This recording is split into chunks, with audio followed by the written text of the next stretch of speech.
What's up, guys? Today, I'm going to be talking about why I upgraded from the Nikon Z6 to the URSA Mini Pro G2. So, if you're like me, you live in this world of you do photography and you do videography. And in that world, the Nikon Z6 is the perfect combination of 24.4 megapixel photography meets 4K video, 1080p at 120 frames per second. It's a really good limbo world to live in. But when it comes to scaling, the Nikon Z6 has some limitations. Although it's a great camera for shooting video, the image quality is amazing. There are some limitations in just its functionality that keep it within that world of DSLR photo video. Some right out of the box things that I noticed: I've had the URSA Mini Pro G2 for about a week now, and I've been using it for several different long-term projects. So the footage that I have right now is really more B-roll than it is like established projects. But right out of the box, some things that I noticed that are completely different from the Nikon Z6. Most notable for me is probably the dynamic range. This is probably one of the most distinguishing features that separate this from the Nikon Z6. Yes, the Nikon Z6 has excellent dynamic range when we're thinking about mirrorless cameras, but the URSA Mini Pro G2, what it is able to do is just capture so much more details in the shadows and in the highlights. Not only that, Blackmagic RAW file allows you to keep all of those details. If you're 2 stops overexposed, if you're 2 stops underexposed, if you go back and edit those RAW files, you're really able to preserve some of those details. Another thing that separates the URSA Mini Pro G2 from the Nikon Z6 is obviously image quality. They're completely different sensors, and because of that, the URSA Mini Pro is able to capture just more detail overall. I found that the Nikon Z6 does perform really great in low light. I could get it up to maybe 3200 ISO without it really being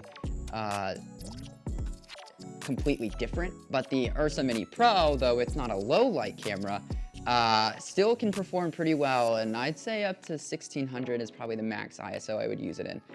But still, even if you're shooting a little bit underexposed in the RAW file and the B-RAW, Blackmagic RAW, it's still preserved beautifully. So I haven't had any issues with that so far. Now, why would you get an URSA Mini Pro G2 and a Nikon Z6? Or what are some of those differences, and why did I make this decision now? For me, it's really about investment. I know that the URSA Mini Pro G2 comes with some killer features. Really, some of the setbacks for me for the Nikon Z6 were that it was only 30 frames per second or 24 frames per second for 4K. So that 120 frames per second in 4K makes a big difference for me. It opens up a lot of possibilities in the world of shooting. It's also just it's a camera that's approved for Netflix for big projects, so it in general ups the value of projects that I'm working on.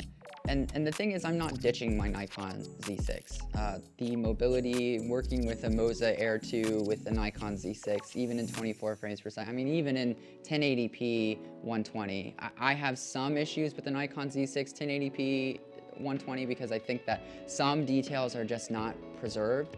And I don't think that the image quality is like phenomenal in the same way that the 4K is on the Nikon Z6.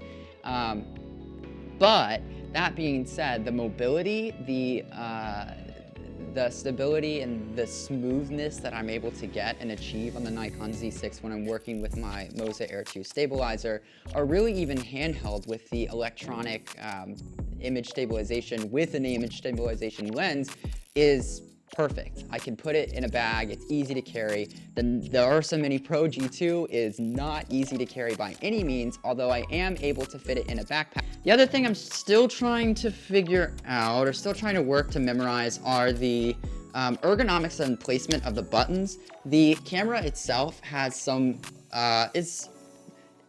built, I think, with ergonomics and design. I think Blackmagic has so many of the same buttons in so many different places based on where you want it. So if you can see here, there's a whole button layout here. If you open up the screen, you can see a whole nother button layout there of the same options. And then there's more buttons up here at the front. Buttons, buttons, buttons. So all you have to do is hit the high frame rate button and your camera will switch between 24 or 120 or whatever you program it to. And that's really easy. You can adjust the ISO, white balance, and shutter speed with these knobs here, which is super easy to use. The on and off switch is up there. Another question you might have is, okay, well, why would you switch from a Nikon Z6 to an URSA Mini Pro G2? There's not really any support for Nikon lenses. But actually, the URSA Mini Pro G2 comes with a Nikon F mount that you can buy separately from Blackmagic Design, and it works with AFS, AFD, AFG, lenses. There are some restrictions that come with that, namely the autofocus button and some of the electronic buttons that you would find normally, like the iris control. I can show you here, like the iris control, which is normally handled by this button here, this wheel here, where you'd be able to change and adjust the aperture of your lenses, or the iris, is not compatible with the Nikon, I don't know what it is, the Blackmagic to Nikon F mount. But there is a wheel built into the Nikon F mount where you can manually adjust your aperture. And for me, that's worked great. Switching between the Indi filters and having the aperture that I want has really, I don't know, it's just easy. It's something I thought at first I'd be like, oh, this is kind of annoying, but it's fine. The other thing that doesn't work with this is the built-in autofocus. And I'm not really sure how this would function on the camera anyway. My understanding is that you have a Canon mount, you're able to utilize the autofocus in a Canon lens, and the body can connect with the autofocus. And so essentially you're able to press a button and then the camera will autofocus, but then I think that you'd have to keep pressing that button. I know that with Canon lenses, you can, it's a touchscreen, so you can touch the touchscreen and it will focus where you want. I generally don't tend to do that anyway when I shoot video. I tend to manually focus. I think it's easier. I have more control over everything else. And it's just a preference. So for me, it wasn't really a concern, but if that is something that you do, then keep that in mind with the URSA Mini Pro G2. You cannot have autofocus with your Nikon lenses. Canon, you're fine. So if you have any questions about my experience with the Nikon Z6 or with the URSA Mini Pro G2, which I will have more experience moving forward with, leave it in the comment section below. If not, thank you so much for watching, and I guess we'll keep doing more of these.